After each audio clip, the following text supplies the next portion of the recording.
Halo adik-adik, kita bertemu lagi nih. Semoga nggak bosan-bosan ya. Kali ini kita akan mempelajari mengenai topik yang masih berhubungan dengan potensi ekonomi negara ASEAN. Tapi kali ini akan dibahas lebih rinci lagi. Kalau yang kemarin kita akan membicarakan potensi atau sumber daya alam suatu negara. Kali ini kita akan mempelajari kegiatan perekonomian di negara tersebut. Duh, makin penasaran kan jadinya?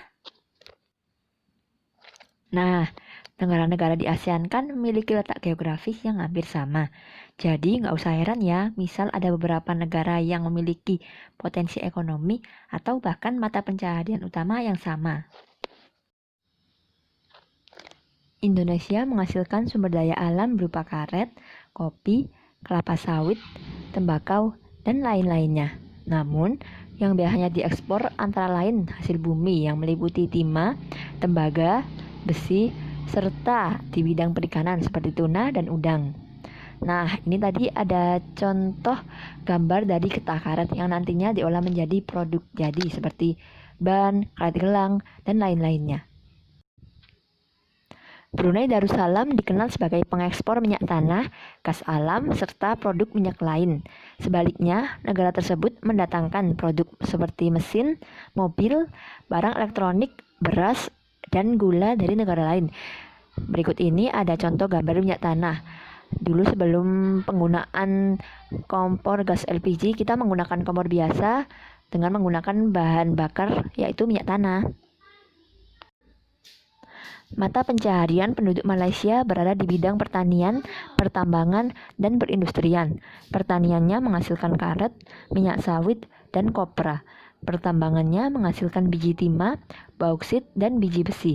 Sedang perindustriannya menghasilkan barang dari baja serta beberapa benda elektronik lain. Berikut ini ada contoh gambar minyak sawit, yaitu minyak yang diolah dari kelapa sawit. Mata pencaharian penduduk Singapura berada di bidang perdagangan dan perindustrian. Dari hasil industrinya, negara tersebut dapat mengekspor mesin, alat transportasi, dan bahan kimia. Namun, bahan mentah untuk keperluan industri dan bahan bakar minyak diperoleh dari negara lain. Selain itu, Singapura menjadi pelabuhan yang disinggahi banyak kapal laut dan pesawat udara yang menambah devisa negara. Berikut ini adalah contoh situasi pelabuhan Singapura yang ramai disinggahi oleh negara lain. Mata pencaharian penduduk Thailand berada di sektor pertanian, kehutanan, pertambangan, dan industri. Buah-buahan Thailand yang terkenal unggul dan bermutu antara lain durian montong, pepaya Bangkok, dan melon Bangkok. Barang yang diimpor antara lain minyak bumi, mesin, dan mobil.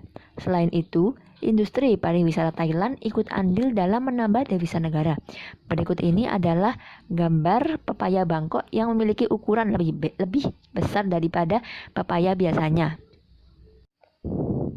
Mata pencaharian penduduk Filipina antara lain di bidang pertanian, pertambangan, dan industri. Komoditas ekspornya terdiri atas gula, kopra, dan kayu. Sedangkan komoditas impornya meliputi mesin, mobil, dan makanan. Berikut ini adalah gambar kopra atau yang kita kenal dengan sebutan kelapa kering. Perekonomian sebagian besar penduduk Vietnam diperoleh dari sektor pertanian. Padi merupakan hasil pertanian utamanya. Di samping itu, perekonomiannya disokong oleh kegiatan di bidang industri, pertambangan, dan hasil hutan. Berikut ini adalah gambar kesibukan di industri tekstil di negara Vietnam. Sebagian besar perekonomian penduduk Kamboja diperoleh dari sektor pertanian. Hasil pertaniannya antara lain kayu, kelapa, dan tebu. Lalu hasil tambangnya meliputi besi, tembaga, mangan, dan emas, serta hasil industri yang berupa tekstil, kertas, dan kayu. Berikut ini adalah contoh gambar mangan, yaitu sesuatu yang mungkin pernah kita jumpai namun tidak kita ketahui namanya.